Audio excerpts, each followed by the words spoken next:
दोस्तों black thrips के ऊपर आजकल फिर से बहुत ही ज़्यादा कमेंट आने लगा है। जब कमेंट आता है तो मुझे भी पता चलता है कि ब्लैक थ्रिप्स का अटैक बहुत ही ज़्यादा हो रहा है मिर्च और शिमला मिर्च की खेती में। तो सबसे पहले बात कर लेते हैं ब्लैक थ्रिप्स एक्चुअली होता क्या है। ब्लैक थ्रिप्स एक बहुत ही खतरनाक साकिंग पेस्ट है, यानी कि रस चूसक कीट है, जो कि मिर्च के साथ साथ शिमला मिर्च हो, चाहे तरबूज हो, चाहे कॉटन हो, चाहे आम हो, चाहे और भी किसी भी फसल में इसका प्रकोप देखने के लिए मिल सकता है, लेकिन ज़्यादातर इसका मिर्च और शिमला मिर्च की फसल में ही देखने को मिलता है। देखिए ब्लैक थ्रिप्स पहले तो हमारे इंडिया में बेंगलुरु नाम का एक जगह है जहाँ पर सबसे पहले अटैक हुआ था, और धीरे धीरे ये जो है ये पूरे आंध्र प्रदेश हो गया, या फिर महाराष्ट्र हो गया, या फिर तेलंगाना हो गया, या फिर एमपी के साथ साथ वेस्ट बंगाल में भी आजकल इसका प्रकोप देखने के लिए मिल रहा है। सबसे मेन बात जो आती है कि भाई ब्लैक थ्रिप्स कंट्रोल नहीं हो रहा है। इसके पीछे मेन जो कारण होता है वो होता है इसका लाइफ साइकिल, क्योंकि इसका लाइफ साइकिल जो है वो दूसरे थ्रिप्स से तुलना में बिल्कुल अलग है। तो देखिए ब्लैक थ्रिप्स का जो लाइफ साइकिल का स्टेज होता है वो 4 स्टेज होता है, और उसका 4 स्टेज 14 से 15 दिन के अंदर कंप्लीट होता है। सबसे पहले अंडा देता है, और वो अंडा एक बार में लगभग 30 से 35 तक अंडा देता है। उसके बाद धीरे धीरे नीम पर तैयार होता है। उसका डिस्टेंस सिर्फ मात्र 2 दिन के अंदर होता है। उसके साथ साथ नीम से ये प्यूपा होता है, और प्यूपा होने में भी इसका टाइम जो है वो सिर्फ 1 से 2 दिन ही लगता है। और उसके साथ साथ प्यूपा से फिर इसके अंदर एडल्ट तैयार होता है, फिर से ब्लैक थ्रिप्स में कन्वर्ट होता है, और धीरे धीरे इसका इस तरीके से अटैक करता है। लेकिन इसका जो लाइफ साइकिल का टाइम होता है वो काफ़ी शॉर्ट टाइम होता है, जिसके लिए इसको कंट्रोल करना भी काफ़ी ज़्यादा मुश्किल हो जा रहा है। क्योंकि भाई हम लोग जब इंसेक्टिसाइड को इस्तेमाल करते हैं तो किसी भी इंसेक्टिसाइड का मोड ऑफ एक्शन जो होता है वो किसी एक तरीके का होता है। किसी में एग को कंट्रोल करता है, किसी में नीम स्टेज को कंट्रोल करता है, किसी में प्यूपा स्टेज को कंट्रोल करता है। लेकिन इसका जो लाइफ साइकिल होता है वो इतना शॉर्ट टाइम पर कवरेज करता है कि इसको कंट्रोल करना इसलिए बहुत ही ज़्यादा मुश्किल हो जा रहा है। तो अभी आप लोगों को हम बताएंगे कि कौन सी दवा को स्प्रे करके मतलब ब्लैक थ्रिप्स को कंट्रोल कर सकते हैं। उसका टेंशन लेने का कोई ज़रूरत नहीं है। लेकिन उससे पहले आप लोगों को बता देते हैं कि ब्लैक थ्रिप्स का मिर्च या फिर शिमला मिर्च के फसल में सबसे सुइटेबल टाइम कौन सी टाइम होता है प्रकोप होने का। कि मिर्च का जब कोमल पत्तियाँ निकलता है और उस समय पर इसका ज़्यादातर अटैक होता है, क्योंकि कोमल पत्तियों का जो रस होता है वो बहुत ही स्वादिष्ट होता है, जिसके कारण उसी के अंदर इसका प्रकोप होता है, और उसका जो रस होता है उसको सकिंग करते रहता है, और धीरे धीरे पत्ते के अंदर मतलब टेढ़ापन देखने के लिए मिल सकता है, या फिर पत्ता इस तरीके से ऊपर की तरफ भी मुड़ जाता है, और धीरे धीरे पत्ता इस तरीके से बर्बाद हो जाता है। अब बात कर लेते हैं दोस्तों ब्लैक थ्रिप्स का प्रकोप होने पर हम लोगों को क्या क्या नुकसान देखने के लिए मिलता है मिर्च या फिर शिमला मिर्च के फसल में। उसके साथ साथ ब्लैक थ्रिप्स को हम लोग कैसे पहचानेंगे, क्योंकि ब्लैक थ्रिप्स बिल्कुल छोटा आकार का होता है और काला काला देखने को मिलता है। लेकिन अभी आप लोगों को हम एक प्रोसेस बताएंगे, इस प्रोसेस से आप लोग पहचान सकते हैं कि हमारे फसल में ब्लैक थ्रिप्स का अटैक हुआ है कि नहीं हुआ है।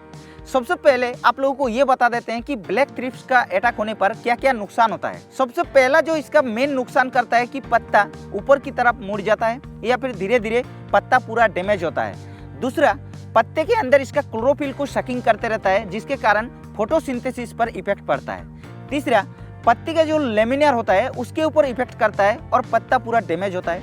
और चौथा, जो फ्रूट होता है यानी कि जो छोटा छोटा फल होता है उसके अंदर दाग धब्बे लगा देता है, जिसके कारण फ्रूट क्वालिटी खराब हो जाता है, जिससे मार्केट में उसका जो रेट होता है वो भी घट जाता है। उसके साथ साथ पांचवा जो नुकसान पहुंचाता है कि फूल के अंदर बैठने पर पॉलिनेशन पर भी इफेक्ट करता है, जिसके कारण फूल से फल नहीं बन पाता है और फूल पीला होकर ड्रॉप हो जाता है। तो ओवरऑल अगर देखा जाए तो सीधा सीधा प्रोडक्शन के ऊपर इफेक्ट पड़ता है ब्लैक थ्रिप्स का अटैक होने पर किसानों को।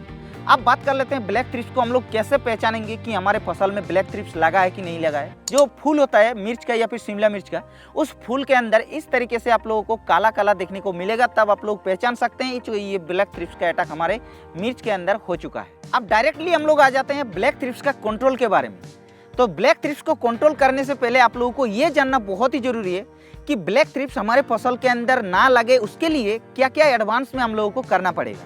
तो उसके लिए आप लोगों को 5 मेजर काम करना पड़ेगा। उसमें से सबसे पहला काम जो होता है वो होता है सीड ट्रीटमेंट करना पड़ेगा। सीड ट्रीटमेंट आप लोगों को इमिडाक्लोप्रिड जो 600 FS फॉर्म पे जो दवा मिलता है, जैसे कि बायर का गाउचो नाम पे एक दवा आती है, उससे आप लोग सीड ट्रीटमेंट कर सकते हैं, और आप लोग आसानी तरीके से मिर्च का या फिर शिमला मिर्च का खेती कर सकते हैं। दूसरा पॉइंट जो होता है वो होता है प्लांट को आप लोगों को डिस्टेंस मेंटेन करके खेती करना है, क्योंकि ज़्यादातर किसान पास में प्लांट को लगा देते हैं, जिसके कारण पूरा एकदम झाड़ी बन जाता है, पूरा एकदम अंधेरा जैसा लगता है अंदर, और ब्लैक थ्रिप्स का सुइटेबल टाइम होता है उस समय प्रकोप होने का। तो आप लोगों को मेंटेन करके रखना है डिस्टेंस को।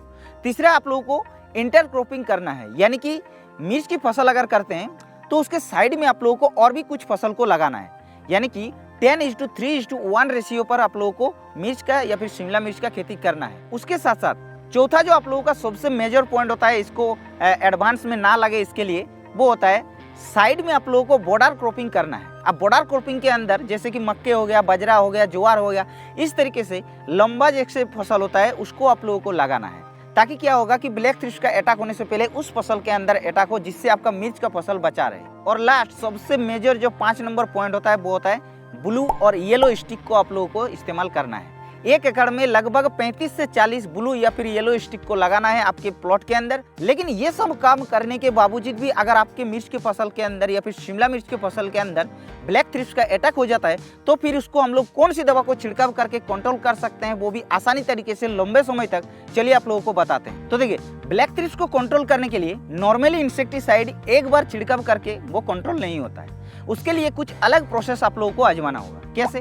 सबसे पहले तो इसको कंट्रोल करने के लिए आप लोगों को लगातार 3 से 4 बार स्प्रे करना है, वो भी 3 दिन का गैप छोड़ करके, तभी जाके ब्लैक थ्रिप्स कंट्रोल होगा। लेकिन जो केमिकल होगा वो भी अलग अलग केमिकल को मिक्स करके आप लोगों को इस्तेमाल करना होगा। नॉर्मली एक केमिकल को इस्तेमाल करने से वो कंट्रोल नहीं होगा, क्योंकि इसका लाइफ साइकिल, जो कि पहले भी आप लोगों को बता चुके हैं कि संपूर्ण इसका लाइफ साइकिल अलग होता है। तो चलिए आप लोगों को कुछ कॉम्बिनेशन बता दे रहे हैं। इस कॉम्बिनेशन को आप लोग 3 से 4 दिन के अंतराल पर घुमा फिरा के अगर आप लोग इस्तेमाल करते हैं, तब जाके आपका ब्लैक थ्रिप्स का कंट्रोल देखने को मिलेगा। सबसे पहला जो कॉम्बिनेशन रखे हैं वो होता है फ्लुक्सोमेटामाइड और बाइफेंथ्रिन का एक मिश्रण आता है, उसको आप लोगों को इस्तेमाल करना है 2 ml पर लीटर के हिसाब से। वो भी आप लोगों का एक बहुत ही अच्छा कॉम्बिनेशन होगा। दूसरा जो कॉम्बिनेशन आता है स्पाइनोट्राम के साथ साथ डाइफेंथ्यूरन का एक मिक्स आता है, उसको भी इस्तेमाल कर सकते हैं 2 ml पर लीटर के हिसाब से, जो कि बहुत ही अच्छा रिजल्ट मिलेगा। तीसरा आता है एक ब्रोफेनिलाइड के साथ साथ फिप्रोनिल का मिश्रण, उसको भी आप लोग इस्तेमाल कर सकते हैं, बहुत ही अच्छा रिजल्ट मिलेगा।